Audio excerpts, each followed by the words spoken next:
ہمارے ہاں ربیع الاول کا مہینہ بھی مکمل ہوا،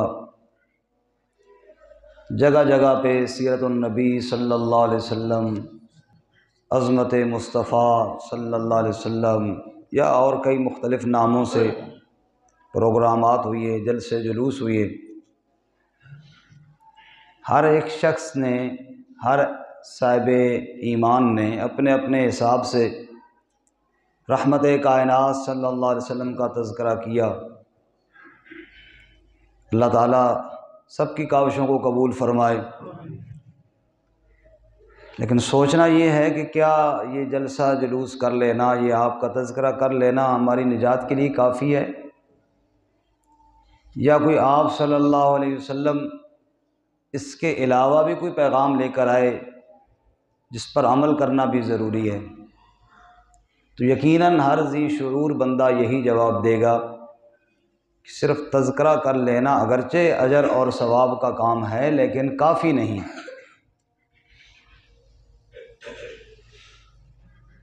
جن لوگوں نے رسول اللہ صلی اللہ علیہ وسلم سے ایمان کو سیکھا، جنہیں ہم صحابہ کرام رضوان اللہ تعالیٰ علیہم اجمعین کہتے ہیں، تھے تو وہ بھی رسول اللہ صلی اللہ علیہ وسلم کی امتی، اور ہم بھی آپ صلی اللہ علیہ وسلم کی امتی ہیں۔ لیکن کیا وجہ ہے کہ وہ امتی جہاں جاتے تھے اللہ کی رحمتیں اور کامیابیاں سمیٹ کر آتے تھے، اور ہم آج جس طرف رخ کرتے ہیں ہمیں مار پڑتی ہے، اور ہم ہر جگہ پٹ رہے ہیں اور پریشان ہیں۔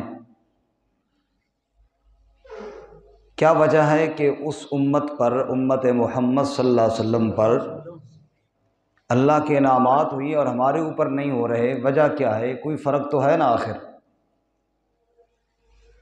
حالانکہ ہمارے نبی صلی اللہ علیہ وسلم تو وہ رحمت للعالمین تھے کہ جب کفار نے عذاب کی دعا کی نا، سورہ انفال میں ہے، اللہم ان کان ھذا ھو الحق من عندک فامطر علینا حجارۃ من السماء او ائتنا بعذاب علیم۔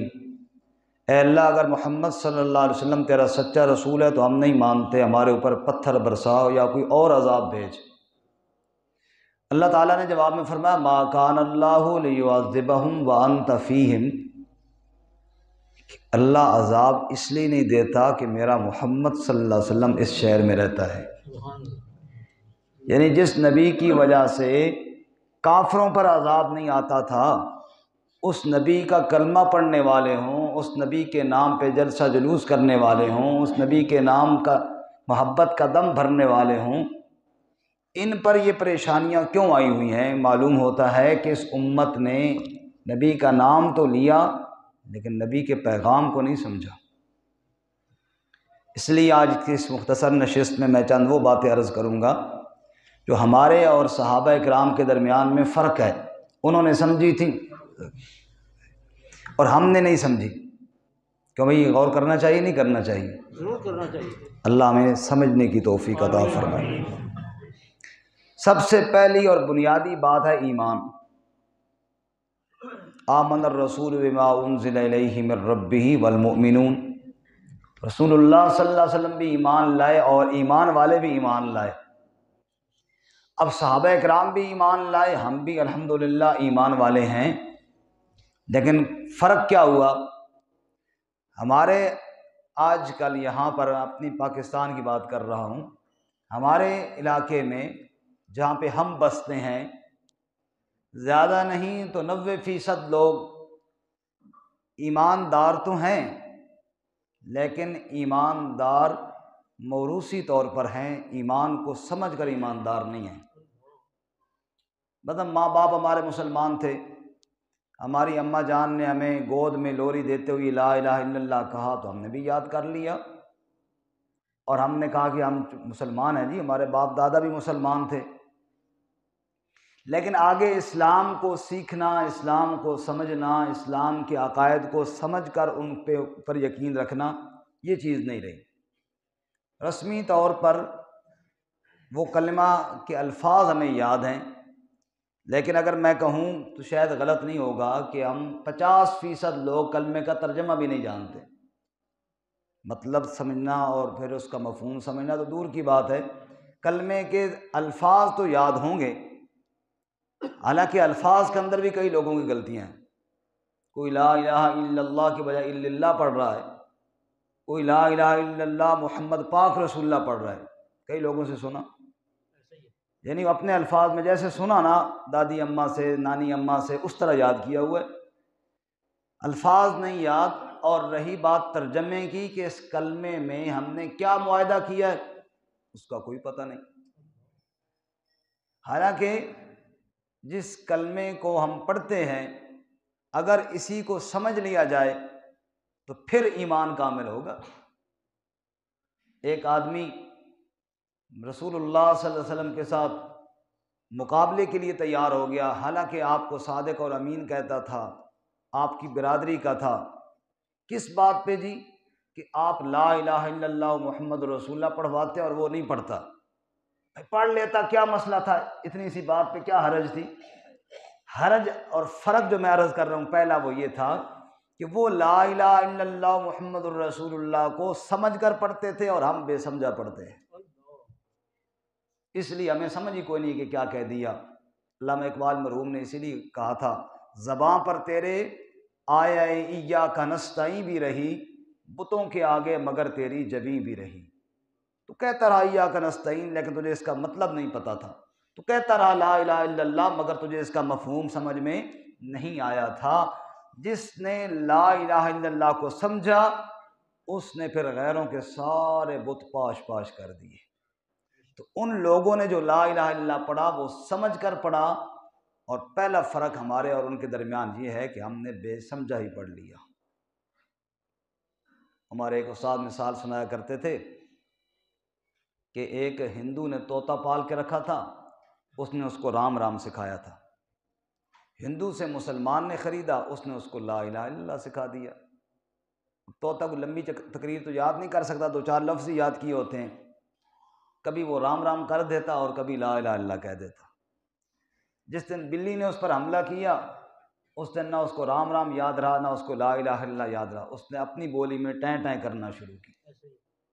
یہی حالت ہے ہماری بھی، لا الہ الا اللہ، اللہ کے علاوہ کوئی عبادت کے لائق نہیں، یہ تو کہہ دیا، لیکن حالت کیا ہوگی کہ جناب بس جی اب مجبوری ہے، اب بیماری ہے، چلو شاید یہاں سے شفا مل جائے، یہاں سے مل جائے، یہاں سے مل جائے، لا الہ اسی طرح ہے، مطلب نہیں سمجھا ہم نے لا الہ الا اللہ کا، مطلب سمجھا خطاب کے بیٹے عمر فاروق رضی اللہ تعالیٰ عنہ نے، پتھروں کی پوجا کرنے والے وہ لوگ تھے، لیکن جب مطلب سمجھا تو حجر اسود کے سامنے کھڑا ہوا ہے، اور حجر اسود کو بوسہ دینا میرے نبی کی سنت ہے، تو حضرت عمر رضی اللہ تعالیٰ عنہ حجر اسود کے سامنے رک کر کے فرما رہے ہیں واللہ اعلم انک حجر لا تنفع ولا تضر، اللہ کی قسم میں جانتا ہوں تو ایک پتھر ہے، نہ میرے نفع کا مالک ہے نہ میرے نقصان کا مالک ہے، لولا رأیت رسول اللہ صلی اللہ علیہ وسلم یقبلک ما قبلتک، اگر اللہ کے محبوب نبی تجھے بوسہ نہ دیتے تو عمر تجھے کبھی بوسہ نہ دیتا۔ یہ ہے مطلب سمجھا ہوا، اور ناراض نہیں ہونا، ہمارے ساتھی ہر پتھر پہ ہر قبر پہ جناب رگڑ رگڑ کے، اور وہاں جاتے ہیں بیت اللہ کا غلاف کاٹ کاٹ کے لے آتے ہیں، اس کے ساتھ رگڑے کھا رہے ہوتے ہیں، کبھی جناب وہ مقام ابراہیم کے اوپر جو خول سا بنا ہو اس کے ساتھ رگڑ رہے ہوتے ہیں، کوئی کپڑے رگڑ رہا ہے، کوئی کیا کر رہا ہے، سمجھ نہیں ہے، ان چیزوں میں برکت نہیں ہے، برکت اتباع سنت میں ہے۔ عمر رضی اللہ تعالیٰ عنہ کیا سمجھا رہے ہیں؟ بھئی پتھر کو چومنے میں کچھ نہیں ہے، اگر رسول اللہ صلی اللہ علیہ وسلم بوسہ نہ دیتے تو عمر کبھی بوسہ، معلوم ہوا عمر بتا رہے ہیں اصل تو ہمارے لیے نبی پاک کا طریقہ ہے، یہ بوسہ اصل نہیں ہے۔ بات سمجھ میں آ رہی ہے کہ کوئی نہیں آ رہی؟ یہ ہے کلمے کو سمجھ کر پڑھنا۔ اسی طرح ہے محمد الرسول اللہ، اللہ کے نبی صرف رسول نہیں، اللہ کے آخری رسول ہیں، اس کو سمجھنا بھی ضروری ہے۔ ہمارے ہاں کوئی شخص یہ کہہ دے کہ فلاں ہمارا پڑوسی ہے، محلے میں رہتا ہے، ختم نبوت کا نعوذ باللہ منکر ہے، وہ کہتا ہے خیر ہے جی پڑوسیاں کوئی بات نہیں ہے۔ نعوذ باللہ ہمیں اہمیت کا پتہ نہیں ہے، جان لٹا دیتے ہیں بعض جوش میں آ کے آپ صلی اللہ علیہ وسلم کی ختم نبوت کی خاطر اللہ جنہوں نے جانیں دیں قبول فرمائے۔ لیکن میں جو بات عرض کر رہا ہوں وہ یہ ہے کہ سمجھنا ضروری ہے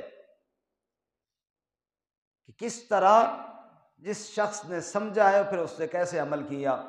حضرت حبیب انصاری رضی اللہ تعالیٰ عنہ مسلمہ کذاب کے دربار میں ہیں، وہ کہہ رہا ہے کہ مجھے ایک مرتبہ مجھے سچا نبی مان دو تجھے چھوڑ دوں گا، اور وہ کہتے ہیں جس کو حضور نے جھوٹا کہا ہے میں اس کو ایک دفعہ بھی سچا نہیں کہہ سکتا، حتیٰ کہ اس نے اعضاء کاٹ کاٹ کر شہید کر دیا، لیکن چونکہ کلمہ سمجھا ہوا تھا، لا الہ الا اللہ محمد الرسول اللہ سمجھا ہوا تھا۔ اللہ ہم سب کو بھی سمجھ کر پڑھنے کی توفیق عطا فرمائے۔ تو پہلے نمبر پر بنیادی طور پر یہ بات ہے کہ کلمہ اور ایمان ہمیں سمجھنا چاہیے، لا الہ الا اللہ محمد الرسول اللہ۔ چلو اتنا تو سمجھو کہ اللہ کے علاوہ کوئی عبادت کے لائق ہے، اور عبادت کی کتنی قسمیں ہیں؟ سارے بولیں جی، زبانی عبادت، بدنی عبادت، مالی عبادت۔ اللہ کے علاوہ ان میں سے کوئی عبادت کسی کے لیے کرنا جائز نہیں، اور حضرت محمد صلی اللہ علیہ وسلم اللہ کے رسول ہیں۔ اس کے بعد پہلا فرق ہم میں اور ان میں یہ ہے، اور یہ ہم سب کے ذمہ فرض ہے سیکھنا ایمان۔ یہ رسمی کلمہ پڑھ لینا نجات کے لیے واللہ کافی نہیں جب تک ہم کلمے کو سمجھیں گے نہیں۔ دوسری بات یہ تھی کہ صحابہ کرام جب ایمان سمجھ کر قبول کر لیتے نا، پھر ان کو دین سیکھنے کا ایک ذوق لگ جاتا جو ہم میں نہیں ہے۔ ان کو ایک ذوق ہوتا دین سیکھنے کا، نماز کے مسائل ہیں، زکوٰۃ کے مسائل ہیں، حج کے مسائل ہیں، قرآن پاک کی تفسیر ہے، یہ وہ شوق کے ساتھ ذوق کے ساتھ سیکھتے۔ قرآن نے کہا عبس وتولی ان جاءہ الاعمی وما یدریک لعلہ یزکی او یذکر فتنفعہ الذکریٰ۔ میرے محبوب صلی اللہ علیہ وسلم جب آپ واعظ فرماتے ہیں، قرآن سکھاتے ہیں، کچھ لوگ آتے ہیں اور آپ منہ موڑ لیتے ہیں۔ یہ کون تھا؟ یہ عبداللہ بن ام مکتوم تھا، ایک نابینا صحابی تھے۔ وہ رسول اللہ صلی اللہ علیہ وسلم کے پاس آئے، دین سیکھنے کے لیے آئے، دین کا ذوق لے کر آئے۔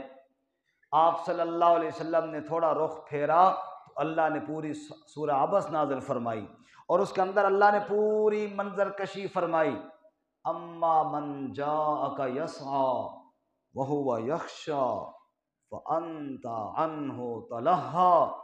وہ شخص جو آیا نابینا ہونے کے باوجود یسعی، ایک دوڑ لے کر آیا، کس لیے آیا تھا؟ وہ آپ سے اللہ کی کتاب سیکھنے کے لیے آیا تھا۔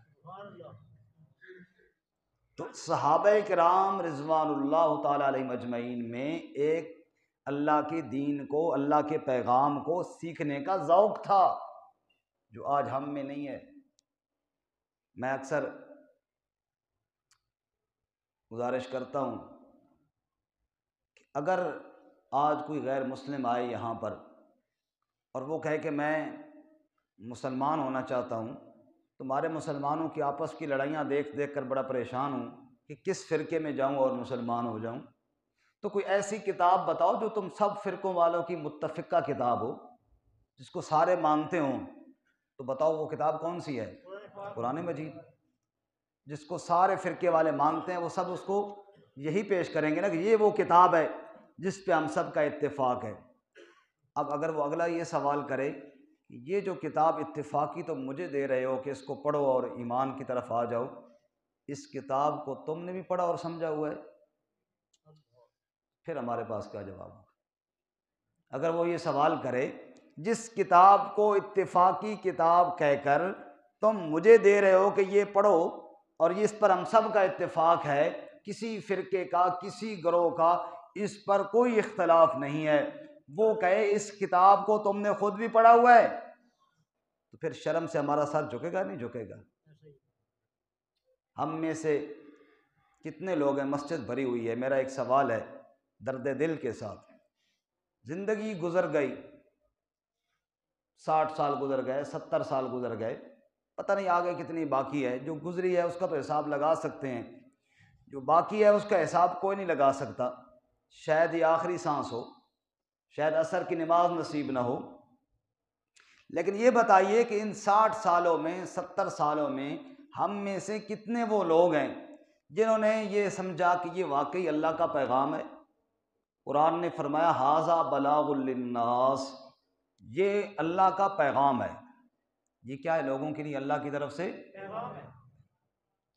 ہم میں سے کتنے لوگ ہیں جنہوں نے 70 سالوں میں ایک دفعہ، صرف ایک دفعہ اس پورے پیغام کو سمجھا ہے؟ بھئی اللہ نے ہمیں پیغام دیا کیا ہے؟ عمل بعد کی بات ہے، عمل تو کرنا اس کے بعد کا درجہ ہے نا۔ میں ہوں، آپ ہیں، ہم میں سے ہر بندہ ان 70 سالوں میں ایک دفعہ پیغام اللہ کا سنے تو صحیح، خود نہیں پڑھ سکتا، کسی بتانے والے سے، آج کل تو ہر قسم کا ترجمہ موجود ہے، آڈیو موجود ہے، سنا ہے کسی نے؟ ایک دفعہ میں بیٹھ کے یار پورا سنوں کہ اللہ تعالیٰ کا میری طرف پیغام جو ہے وہ پیغام کیا چیز ہے؟ اگر 70 سالہ زندگی میں ایک دفعہ بھی اللہ تعالیٰ کے اس پیغام کو ہم نے نہیں سنا، پھر جواب خود تیار رکھنا کہ جب بارگاہ الہی میں جائیں گے اور اللہ پوچھیں گے کہ میرا ایک پیغام تیری طرف آیا تھا، اس کے ساتھ تو نے کیا کیا؟ پھر ہر بندہ اپنے گریبان میں جھانکے اور اپنا جواب سوچ لے کہ پھر میں نے اللہ کو کیا جواب دینا ہے۔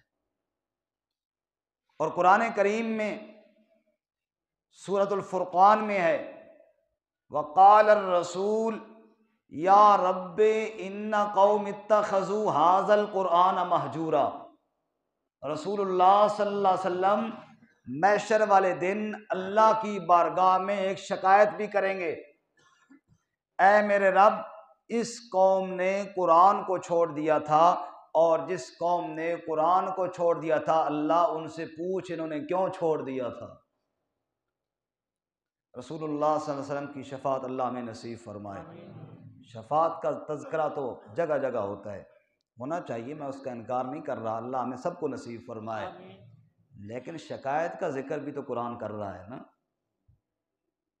قرآن کریم میں رسول اللہ صلی اللہ علیہ وسلم کی ایک شکایت کا بھی تو ذکر ہے نا، حقیقت خرافات میں کھو گئی اور یہ امت روایات میں کھو گئی، اللہ کی کتاب کو چھوڑ دیا سب نے۔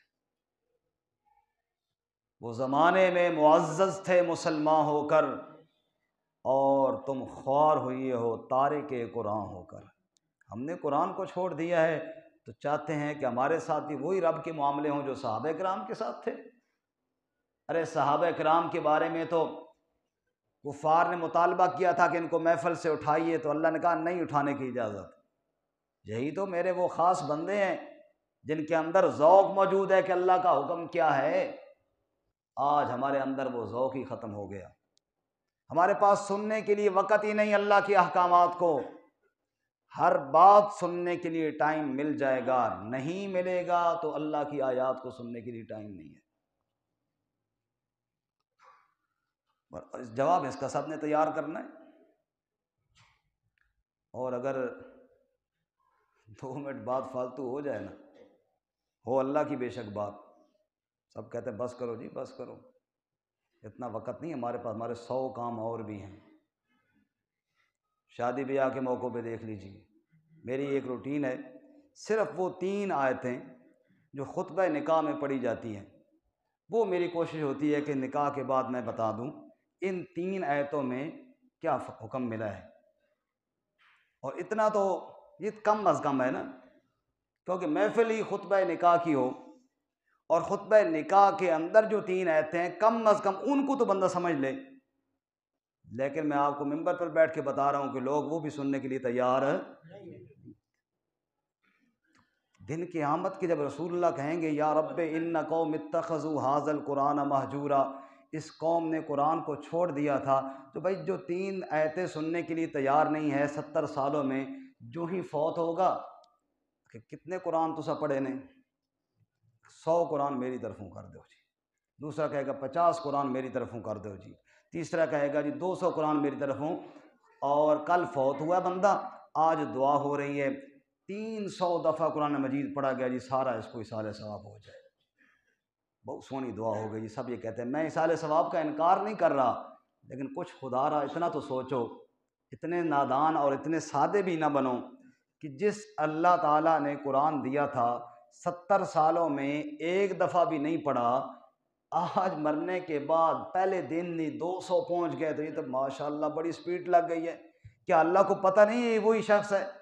اللہ نہیں جانتا کہ یہ وہی شخص ہے جس نے ساری زندگی میری کتاب اور میرے کلام کو ہاتھ تک نہیں لگایا، جس کے پاس اتنا وقت نہیں تھا کہ میری آیات کو تھوڑا سا سیکھ لیتا اور سمجھ لیتا، آج بارگاہ الہی میں اچانک اتنا جب اصال ثواب ہو جائے گا تو بخشا جائے گا۔ اللہ بخشے تو کوئی پوچھنے والا نہیں، لیکن کوئی ضابطہ تو ہے نا اللہ کا۔ قرآن میں اللہ تعالیٰ یہی بات سمجھاتے ہیں، افنجعل المسلمین کالمجرمین ما لکم کیف تحکمون، کیا ہم فرما برداروں اور مجرموں کو ایک صف میں کھڑا کر دیں گے؟ ما لکم کیف تحکمون، اور تمہیں کیا ہو گیا، تم کیسی باتیں کرتے ہو، کیسے فیصلے کرتے ہو، تمہیں اتنا احساس نہیں ہے، تم اتنی بات نہیں سمجھتے ہو۔ سورہ یاسین میں ہے وَامْتَازُوا الْيَوْمَ أَيُّهَا الْمُجْرِمُونَ، اعلان ہوگا مجرم الگ ہو جائیں، مجرم الگ ہو جائیں۔ رسول اللہ صلی اللہ علیہ وسلم نے ارشاد فرمایا جب قبر میں بندہ جائے گا نا، تو وہ شخص جس نے دنیا میں قرآن کے ساتھ اپنا لگاؤ رکھا ہو، اللہ ہمیں یہ ذوق نصیب فرمائے، جب قبر میں جائے گا اور ساتھی چھوڑ کر واپس آ جائیں گے، اور وہ اندھیری قبر ہے جہاں کوئی اور ساتھی نہیں ہوگا، حضور نے فرمایا اس کو محض ایک گڑھا نہ سمجھو، یا جنت کے باغوں میں سے باغ ہے یا جہنم کے گڑھوں میں سے ایک گڑھا ہے۔ حضور فرماتے ہیں جب اس قبر میں وہ بندہ جائے گا جس کا ذوق قرآن کے ساتھ ہوگا، دنیا اس نے گزاری اللہ کی کتاب کے ساتھ، ایک ذوق تھا، بھئی اللہ نے کیا فرمایا ہے، میرے لیے یہ حکم ہے، میرے لیے یہ حکم ہے۔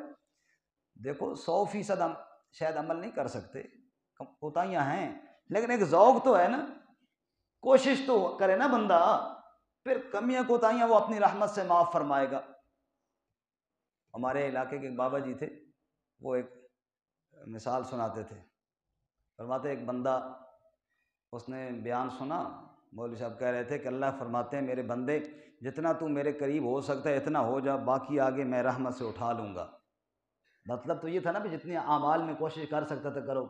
وہ بیچارہ سادہ بندہ ہو پہاڑ کی چوٹی پہ چڑھ گیا، جتنے پتھر تھے وہ جوڑ کے اس کے اوپر کھڑا ہو گیا، اور پنجوں کے بل کھری اوپر اٹھا لی، بازو بھی اوپر کر لیے، اس کا یا اللہ اتنا تو میں آ سکنا، اس سے آگے اب میری گنجائش ہے، وہ جتنا تو کر سکتا ہے اتنا تو کرنا، تو کوشش تو کرنا، رخ تو سیدھا کرنا، جانا تو نے لاہور ہے، رخ اگر پشاور کی طرف کیا تو منہ تو کرنا لاہور کی طرف، جدھر تو نے جانا ہے ادھر رخ تو کر، قرآن پاک کو اللہ کا پیغام سمجھ کر عمل کی نیت تو کر، کمی کوتاہی اللہ معاف فرمائیں گے۔ تو میں حدیث سنا رہا تھا، حضور نے فرمایا جو آدمی ذوق رکھنے والا ہے قرآن پاک کا، جب وہ قبر میں جاتا ہے اور وحشت محسوس کرتا ہے، اچانک ایک نورانی چہرے والا خوبصورت شخص اس کے پاس آ کر کہتا ہے پریشان نہیں ہونا، میں تیرے ساتھ ہوں، تو اکیلا نہیں ہے۔